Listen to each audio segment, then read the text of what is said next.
J'avais 19 ans et lors d'un détour par la vallée de l'oubli, au hasard d'un parcours dans un éboulis de récits que plus aucune famille ne raconte aux gosses, j'ai découvert les peuples arawak et Kalinagos.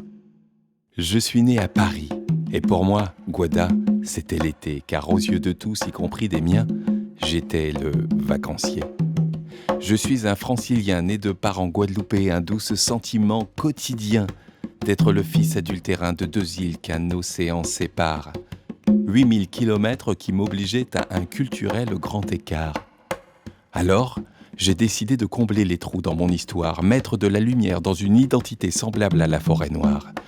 Pour cela, j'ai dû braver, mater, noyer une interdiction tacite d'approcher une culture que ma mère jugeait parasite. Elle craignait que trop de noix dans mon accent ne finisse par me mettre au banc d'une société qui a réglé les paramètres d'étalonnage sur blanc. Mais allant, venant de questionnement en questionnement, j'ai libéré mon cortex de toute forme de cloisonnement.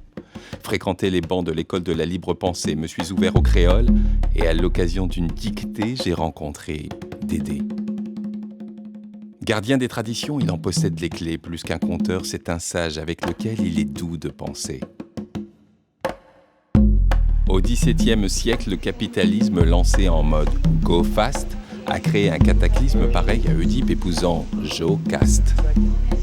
Dans cette course au profit, il a percuté les Antilles et ma famille. Les dégâts sont sévères car l'esclavage, c'est l'humanité qu'on y trille. Ma quête visait à redevenir humain, expulser le venin inoculé jadis par un système inhumain, convertir tous les avoirs en êtres, me réconcilier avec la planète, une aventure épique et quelque peu mystique, loin d'être exotique, bien que sous les tropiques. Allez, en ouaille.